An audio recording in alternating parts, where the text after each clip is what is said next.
Olá, eu sou a Regina Luz e o podcast Força e Fé dessa semana traz para você a Amarati.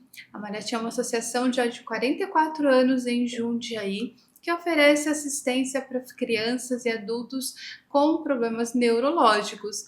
A Denise está aqui, é a assistente social da Amarati, para conversar um pouquinho com a gente. Seja muito bem-vinda, Denise. É um prazer ter você com a gente. É uma satisfação muito grande poder contribuir também com a Maraty, trazendo a voz dessas famílias para esse programa. Muito obrigada, Regina. Denise, como assistente social da Maraty, quais as dores mais invisíveis que você percebe nas pessoas em situação de vulnerabilidade emocional e social? Então, Regina, nesses anos que eu tenho no atendimento direto a essas famílias, eu sou a porta de entrada delas. A gente percebe, num primeiro momento, a grande parcela que nos procuram são mães e elas são mães solo. Então, elas são responsáveis por todo o cuidado dessa criança, né? Normalmente, o pai ou não está presente ou ele não costuma participar. Então a gente atende muito as mães e avós. Uma outra característica que a gente percebe nessas famílias é o sentimento que elas têm, como se fosse assim, uma viagem que foi programada e que de repente o destino é outro, né? E todo esse trabalho que a patologia vai dar, né? Porque não é uma coisa assim simples que você cura e ela já consegue ser novamente saudável, né? Então é um tratamento contínuo. Então isso também a gente percebe o emocional dessas mães abalado por isso. Já as mães mais idosas, que também passam por mim, elas têm uma grande preocupação com quem eu vou deixar os meus filhos, ou o meu filho quando ele não estiver mais aqui. Né? Então, essas são as maiores preocupações que eu sinto nessas mães. Porque assim, elas já chegam para você com uma história, como você disse, muito bem colocado, né? Essa viagem de meu filho ou meu primeiro filho, ou talvez não seja a primeira gestação, então ela já tem ali algumas experiências e de repente ela vê que a vida dela todinha vai ter que se adaptar a uma criança que funciona diferente, né? Como nós vimos no programa passado, né? Mães que têm filhos já com mais de 40 anos, então ela tem que adaptar a vida dela todinha para o cuidado com o filho. Exatamente. E é um desafio e tanto. Sim, sim. Nesse momento, né, que na conversa com a mãe, nessa acolhida com a mãe, a gente procura até mais conversar com ela, explicar como é que vai ser esse tratamento, como que é essa equipe da Maraty, né, para que ela possa ir também assimilando, aprendendo, e aí a gente parte depois para toda aquela parte mais burocrática. Né?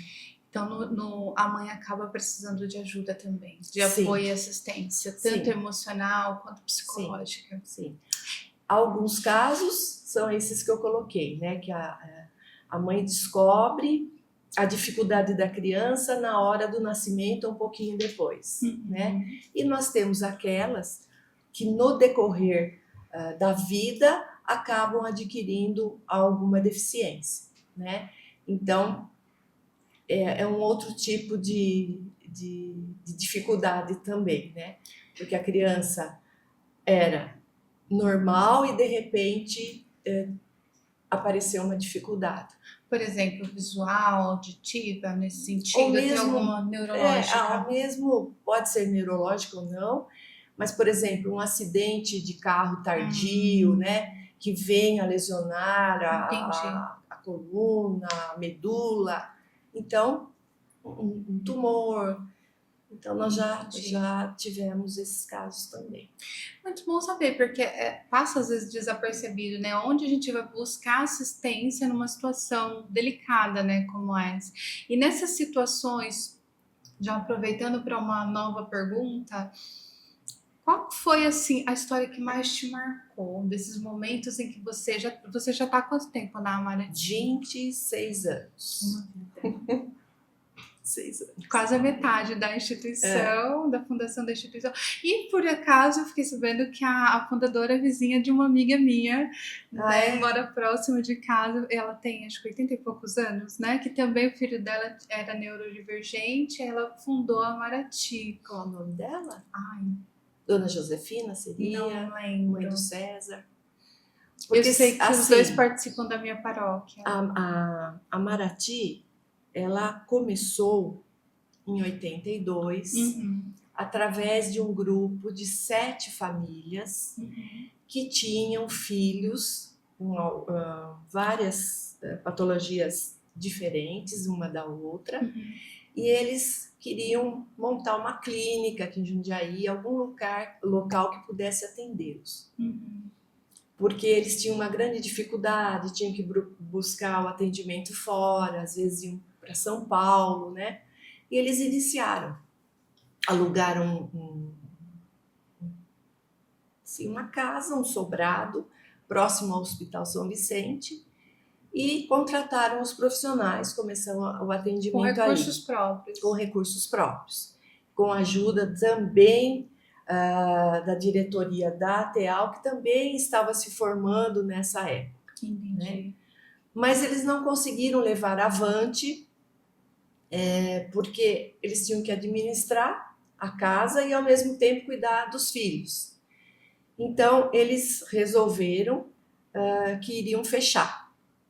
Então, foi convocado algumas pessoas da sociedade que já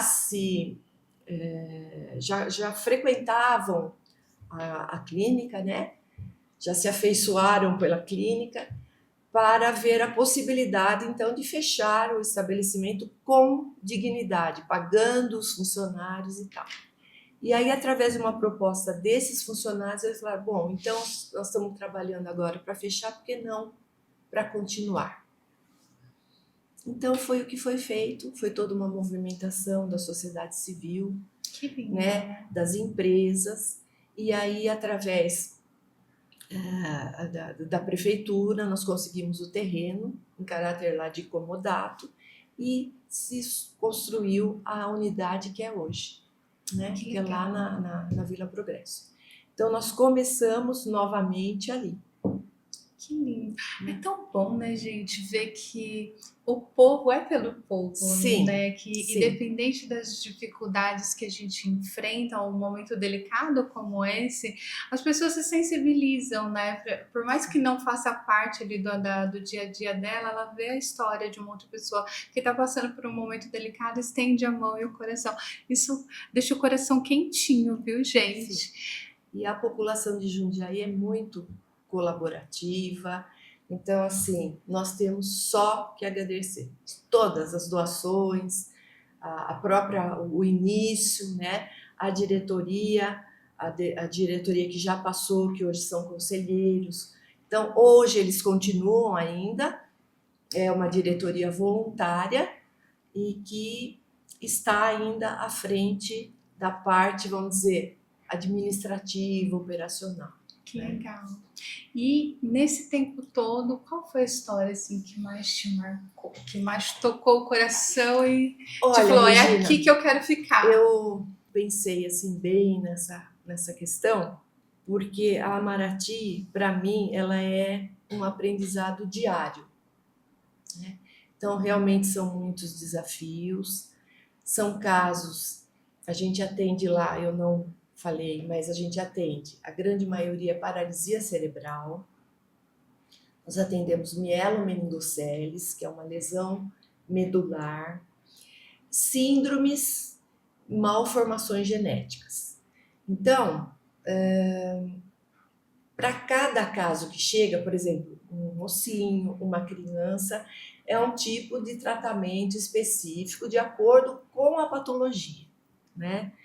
Então, ao invés de eu falar num caso que me surpreendeu, que não é só um, são vários, né? E para eu também preservar a privacidade deles, o que eu posso falar para vocês? Em cada área, quais são os ganhos que essas crianças têm, que esses adolescentes têm.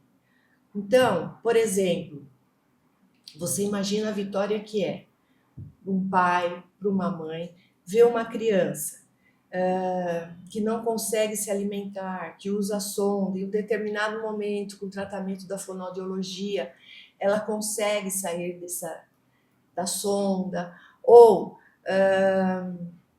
ela não consegue verbalizar, mas com todo um método de comunicação alternativa, ela passa a se comunicar através de símbolos, não é?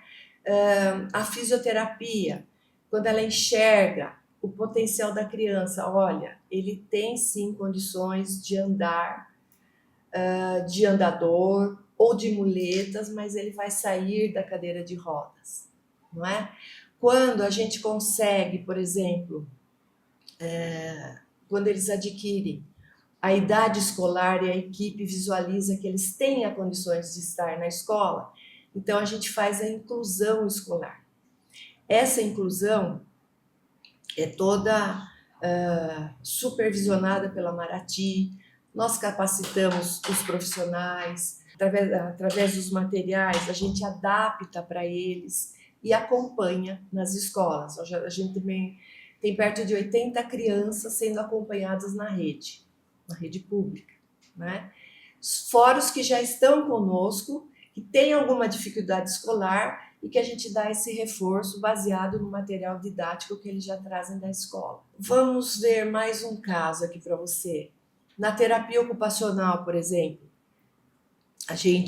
lá eles trabalham muito com coordenação motora fina, eles fazem várias adaptações para a criança, por exemplo, uma ponteira de testa para que eles possam lidar com o computador, né? Que é a coisa que eles mais querem, ver os joguinhos, né?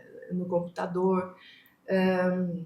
Todas as adaptações que eles precisarem para a escola, por exemplo, um engrossador de lápis, né? Uma colher para que eles possam se alimentar sozinhos, o trocar uma roupinha sozinhos.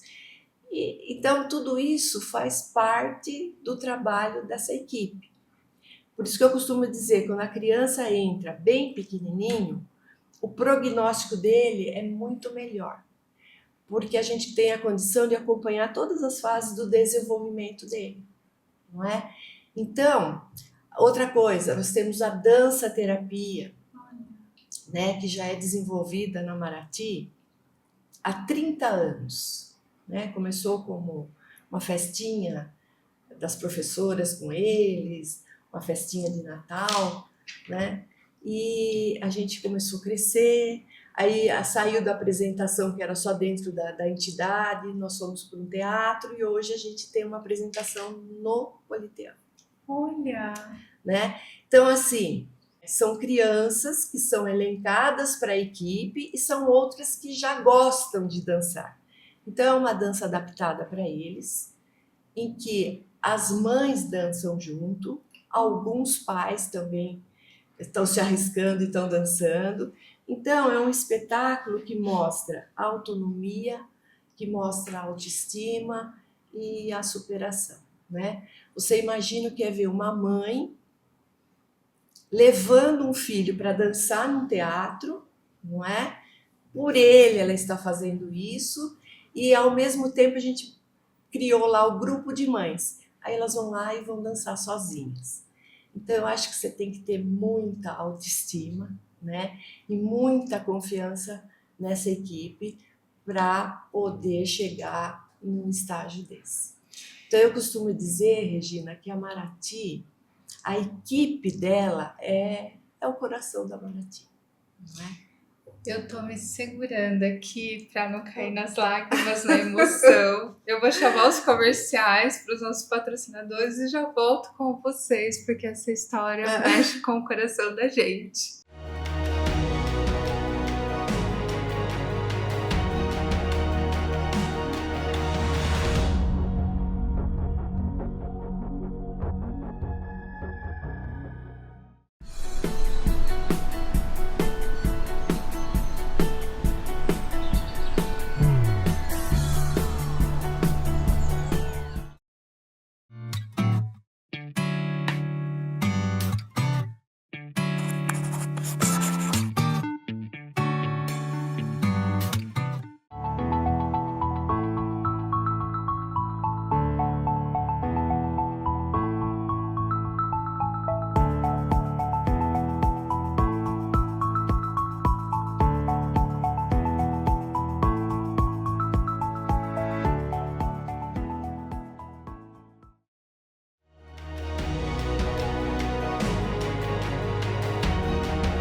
voltamos com a Denise, assistente social dessa instituição maravilhosa Amaraty, que deixa a gente com o coração assim, meu Deus, o que posso fazer para contribuir, para ajudar? E pensando nisso, hoje eu sabendo, né, porque até então eu não conhecia a fundo como a Amaraty funciona. Em que momento as famílias que percebem que precisam de ajuda? Porque é tanta informação, é tanta coisa que ela fica perdida. Aonde que eu vou, com quem eu falo, como eu chego até a Amaraty, como essa família chega até a Amaraty para pedir ajuda? Então, ela tem a possibilidade de uma busca ativa, né? Por exemplo, ela vai lá, olha, meu filho tem esse diagnóstico, né? Vocês atendem? Então, se a gente vê que é um caso para nós, toda a entrada é feita via UBS, tá? Que são unidades básicas de saúde.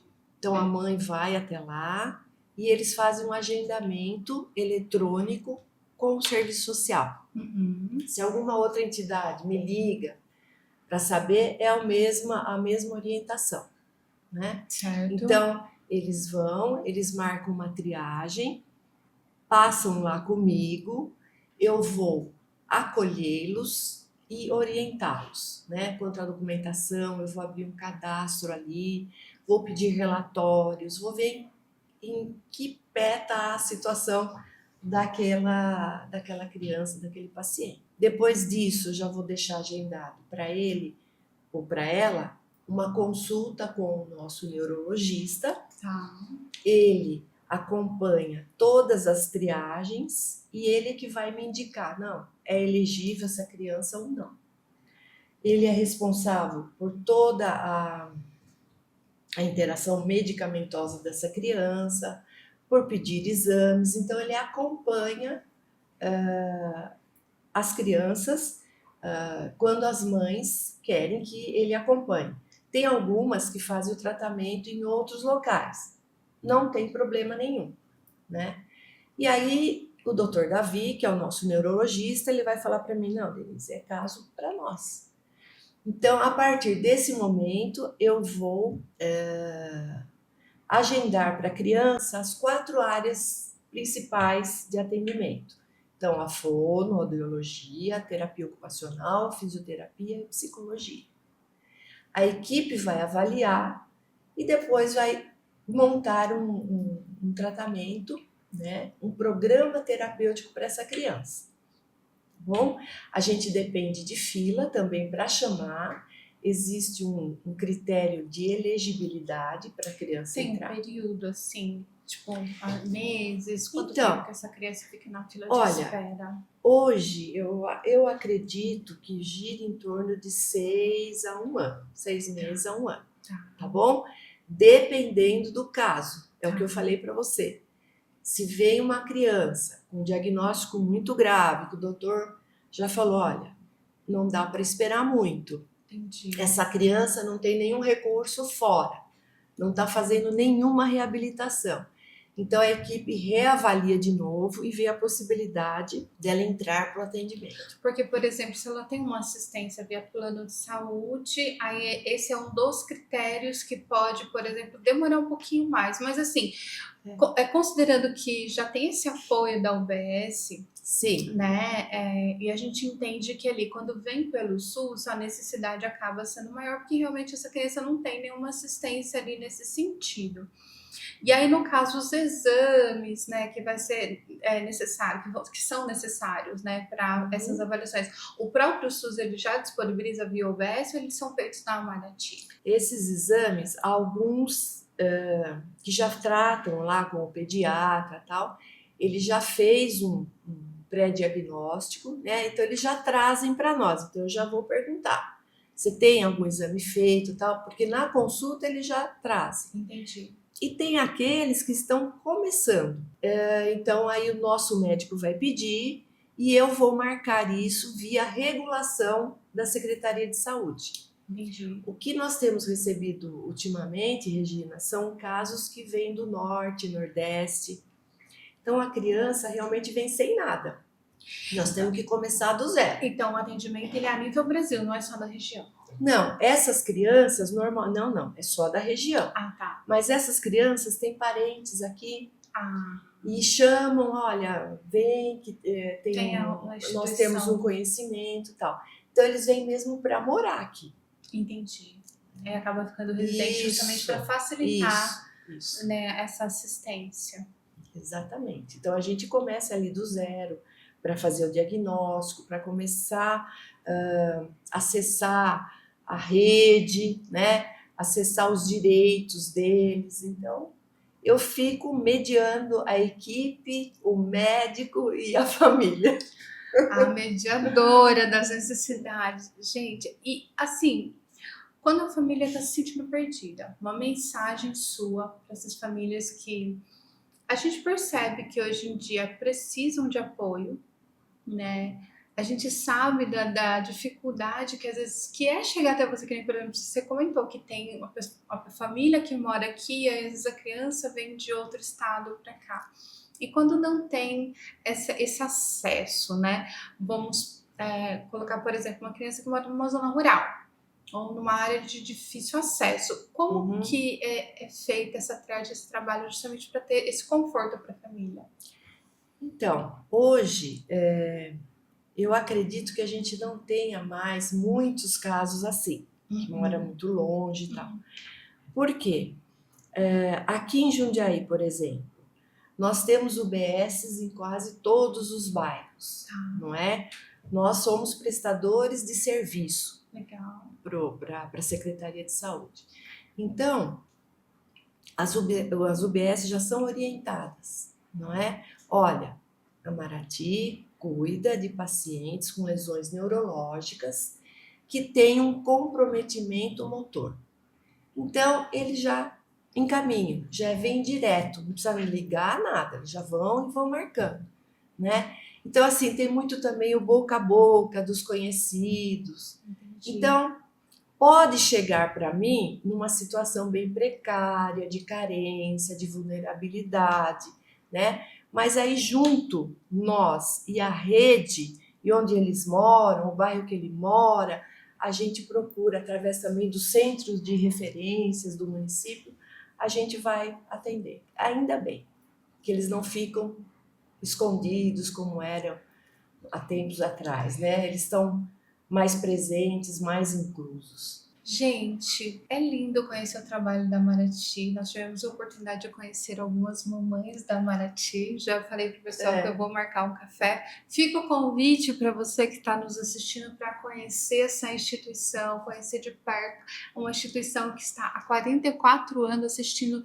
famílias aqui de Jundiaí, né? E com esse serviço lindo e que também precisa da sua ajuda, do seu apoio, da sua contribuição. Então, você que está nos assistindo, divulga, né, esse vídeo, manda para a família, né, faz aqui o esforço, né, de contribuir, mesmo que seja com um pouquinho, né, que ali a instituição tem as suas fontes de recebimento, ou também com um trabalho voluntário, né, Sim. Você que é profissional da área da saúde, que tem aí o desejo de contribuir, fica o convite, porque há mais alegria em dar do que em receber. Eu adorei aqui o seu podcast, o nome da força e da fé, não é? E a intenção, que é o principal, né, Regina? E fica o convite para vocês irem conhecer lá. Nós iremos, com certeza. Fica um convite para toda a sociedade em aberto, para abraçar essa causa e com o coração quentinho, a gente também fazer parte de Família Maraty. Muito obrigada pela audiência de vocês e até a próxima semana com o podcast Força e Fé. Obrigada, Denise. Obrigada eu.